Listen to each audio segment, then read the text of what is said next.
Shalom Uvracha mes chers amis, nous sommes dans la parashat Mishpatim et nos secrets de la Kabbalah et de la Torah. Be'ezrat Hashem Yitbarach. Comme vous le savez, le parashat de la Mishpatim, elle commence par quelque chose de très bizarre qui s'appelle le serviteur. A priori, aujourd'hui, on n'a plus de serviteur. Et quelqu'un qui aurait volé, qui n'a pas de quoi payer, eh bien, il est vendu en serviteur par le Beddin, par le tribunal, pour payer ses dettes. A priori, on lui dit que cet homme-là devra travailler 6 ans. Ya'avod shesh shanim. C'est la première question qui est pourquoi est-ce que la Torah, elle lui a obligé à payer 6 ans? Pourquoi la Torah, elle a dit 6 ans? Peut-être qu'il va travailler 3 ans et ça suffit, il va payer sa dette en 3 ans. Pourquoi 6 ans? La deuxième question qui se pose, c'est que le patron qui va acheter cet homme-là, eh bien, il peut lui donner une shifra kenaanite, c'est-à-dire une femme non juive, avec laquelle il peut se marier, Shem Yirahem. Il sortait de la synagogue à 5 minutes. Maintenant, il a été vendu et il va aller avec une femme qui est servante, qui n'est même pas juive. Alors que lui, il a toujours fait attention à ne pas toucher même une autre femme que la sienne. Là, comme il est vendu, il a le droit d'aller avec une shifra kenaanite, avec une servante. Comment c'est possible? C'est des questions qui sont très compliquées. Comment dire ces choses-là?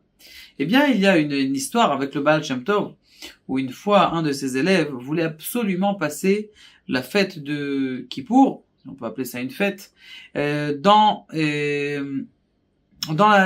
le Rav. Et donc, il commence à aller dans une ville, d'une ville à une autre, et il s'arrête dans une ville, et ils ont des mêmes matchs la veille de Kippour, jeudi, l'avant-veille de Kippour, et il y a la communauté qui vient le voir et dit, écoute, on est 9 pour le minyan. Si tu t'en vas, on est 10, on sera pas minyan pour Kippour. Reste avec nous s'il te plaît. Mais attends, vous savez ce que j'ai fait? J'ai fait un long voyage pour être avec le Baal Shem Tov, le jour de Kippour. Comment est-ce que je peux penser à annuler mon projet? S'il te plaît, reste. Non, je peux pas, c'est mon Rav. Mais s'il te plaît, on est 9, comment on va faire Kaddish, Na'ila, comment on va faire Nora Alila, comment on va faire ça? Bon, l'élève du Baal Shem Tov, il décide de partir quand même. Il arrive chez le Baal Shem Tov, tout content de revoir son Rav, mais son Rav pas du tout content de le regarder. Et il lui fait la tête comme ça, du début de Minha, comme ça, et après Arvit. Rav, qu'est-ce que j'ai fait? Pourquoi il dit, espèce d'imbécile, pourquoi est-ce que tu n'es pas resté là-bas? Là-bas, il y avait un tikkun neshama que tu devais faire. Il y avait quelque chose, une étincelle divine que tu devais t'occuper, frère, de cette communauté. Ils avaient besoin de toi pour le minyan. Et toi, tu viens ici alors qu'il y a déjà minyan. Alors il dit, Rabbi, donnez-moi quelque chose pour me réparer. Il dit, écoute, tu vas prendre sur toi d'aller en galoute. C'est quoi d'aller en galoute? C'est-à-dire d'aller en exil. Tu vas aller d'un endroit à un autre et tu vas faire des drachotes d'un endroit à un autre. Tu vas faire des discours les uns avec les autres. Il dit, mais quand est-ce que je vais m'arrêter? Mais tu devras pas dire ton nom. Il dit, quand est-ce que je vais m'arrêter? Le jour où tu sauras, tu sauras. Comme ça, il lui dit le Baal Shem Tov. Bon, cet homme-là, il s'en va de chez lui, il dit à sa femme et ses enfants, écoutez, le Baal Shem Tov m'a dit de faire l'exil, et donc, il a décidé de partir de ville en ville. Un beau jour, il commence à faire la dracha comme ça, et il se fait une chouma, comme on dit en yiddish, la plus grande honte qu'il peut avoir, plus grande honte qu'un homme il peut avoir. Il lui a fait une honte, vraiment. Ils lui ont fait bisayon. Il sait même pas comment ça arrivé. Et il a ressenti à l'intérieur de lui, j'ai tellement souffert mon exil que je pense que je peux rentrer. Et donc il est rentré. Et il a compris, et après il s'est rappelé de ce que lui avait dit le Baal Shem Tov. Il a dit là maintenant c'est le moment. Tu vas te rappeler que c'est le moment où tu peux venir. Tu vas te rappeler où c'est le moment où tu peux rentrer chez toi à la maison. Et Baruch Hashem, il est rentré chez lui à la maison et il a eu toute la réparation et le salut de son âme. Tout ça c'est pour vous dire quelque chose comme ça. On sait très bien que dans les mondes supérieurs, on a plusieurs niveaux. Quelle est l'âme du Mashiach par exemple? C'est pas un exemple, la Rizal le dit d'ailleurs dans la paracha. Comme vous le savez, dans l'âme de l'homme, nous avons 5 niveaux. Le premier niveau, qui est en rapport avec l'action, il s'appelle le Nefesh. Le deuxième niveau, qui est en rapport avec la parole, il s'appelle le Ruach. Le troisième niveau, qui est en rapport avec la pensée, ça s'appelle la Neshama. Le quatrième niveau, qui est en rapport avec la volonté, c'est la chaya. C'est le 5e niveau qui est en rapport avec la décision.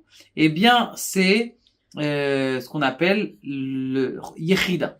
Yechida, l'âme du Mashiach, elle vient de la Yechida, c'est-à-dire d'un niveau très élevé de l'âme.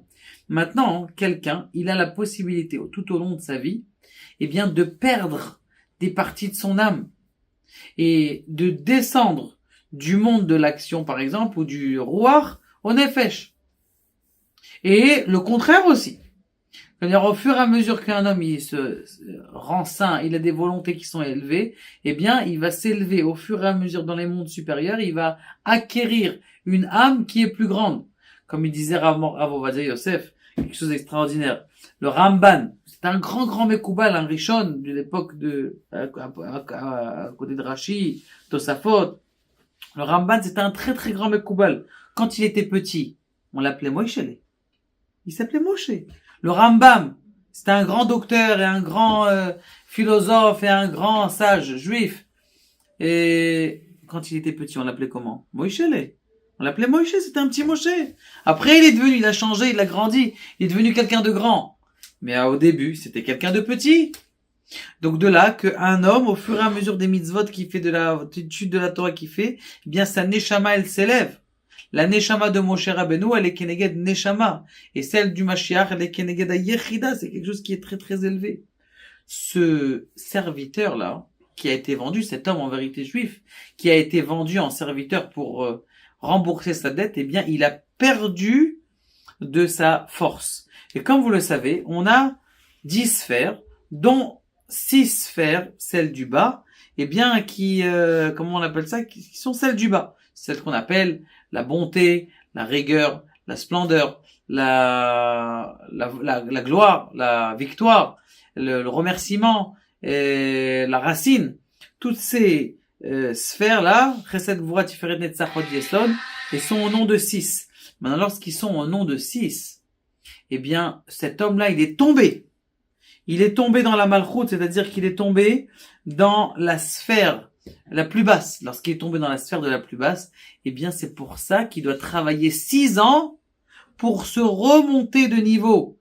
Sheshanim Yaravot, tu vas remonter, tu vas acquérir le Hod, d'apprendre à remercier Akadosh Baruch Hu. Tu vas remonter, tu vas, comment on appelle ça, tu vas avoir de la perpétuité, de la rigueur dans ton travail, comment on appelle ça, le fait d'être tout le temps à l'heure, d'être tout le temps la rigueur, de la racine, c'est-à-dire de l'identité, du chesed, de la splendeur, de faire des belles choses, de faire des belles actions. Ça, mes chers amis, c'est qui va travailler ce serviteur pendant des années pour apprendre à ne plus voler, pour apprendre à grandir, pour être dans la maison de quelqu'un qui l'a acheté, qui a les moyens et qui veut lui apprendre bien à se comporter. Maintenant, comment c'est possible qu'il va se marier avec quelqu'un qui n'est pas de son rang et qu'on n'aurait pas le droit de se marier avec elle? Eh bien, la réponse c'est comme il est tombé dans la sphère du bas. Là, du coup, il est oui à ce niveau-là, parce qu'il est tombé dans la sphère du bas. Donc, il a le droit de se marier avec une Shifra Kenaanite, une servante qui n'est pas de son cran. Maintenant, c'est pour ça qu'il va travailler pendant 6 ans, il va se réélever, il va remonter, et après ces 6 ans, la Shemitah va arriver, et il va pouvoir rentrer chez sa femme et ses enfants en ayant travaillé sur lui. C'est pour ça, mes chers amis, que la Torah nous dit exactement comme cet homme-là, que le Baal Shem Tov lui a dit, tu as raté, tu aurais dû compléter le minyan. Il est descendu, il s'est rabaissé, il a été en exil. Et maintenant, grâce à ça, il s'est renforcé, il est monté. Baruch Adonai, la